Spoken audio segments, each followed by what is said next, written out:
It was always the same bench, worn, a bit crooked, just outside the grocery store by the bus stop. Thomas sat there every morning at 7:15. He never bought groceries, never boarded the bus.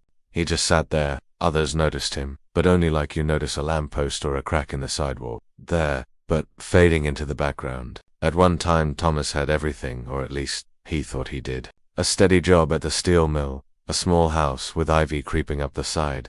And Maria, well, he always had Maria. Her laugh was the kind that stayed in the room long after she left. They used to sit on their porch in the evening, sharing tea, trading stories, making plans for trips they never took.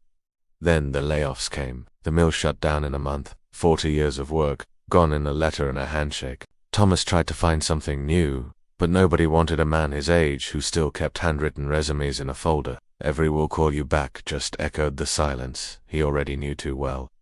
Maria stayed, for a while, but there's a heaviness to watching someone you love quietly collapse inside themselves. One morning, she left a note by the coffee pot. "I can't watch you give up. I'm sorry."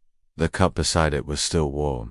Years passed. Thomas sold the house, moved into a small apartment above a pawn shop, the kind with one window that looked out at a brick wall. Now he sits on the bench, not because he has somewhere to go, but because it's the only place that still feels like life is moving. He watches children argue with tired mothers, teenagers glued to their phones, old friends reuniting with hugs and tight laughter. Everyone has somewhere to be, except him. Some days, he brings birdseed and scatters it by his feet. Pigeons gather without question. They never ask what you've lost. They just show up, like the sunrise, like time. No one knows his name, no one asks. He becomes just another piece of the street, part of the background hum of the city's motion. But if you ever sit beside him, just for a minute, you might hear him whisper, "I used to matter." And that's the hardest part of it all.